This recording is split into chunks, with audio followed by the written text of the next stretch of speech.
Kain tayo! Umattend ng party dito si Kenneth sa Diamond Hotel, kaya naman naisipan namin ni husband na mag-dinner date. Ito nga palang ambient ng Corniche Buffet Restaurant ng Diamond Hotel.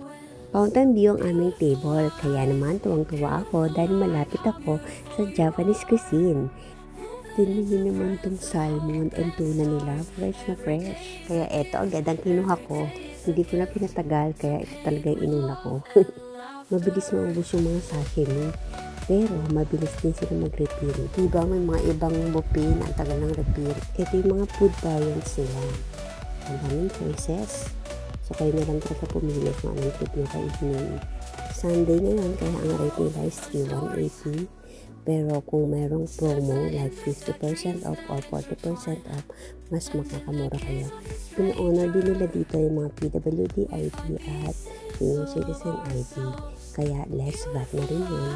Kung tatanungin mo ko kung regular price is 180, kung sulit ba? For me, hindi sulit.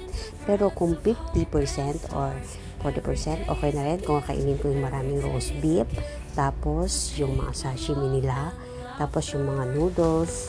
So, sulit na rin kasi nga mahal din yan pag sa mga single order sa restaurant, diba? Tapos may mga sweets din sila, yan like ice cream, tapos mga kakanin, etc. So, yun lang.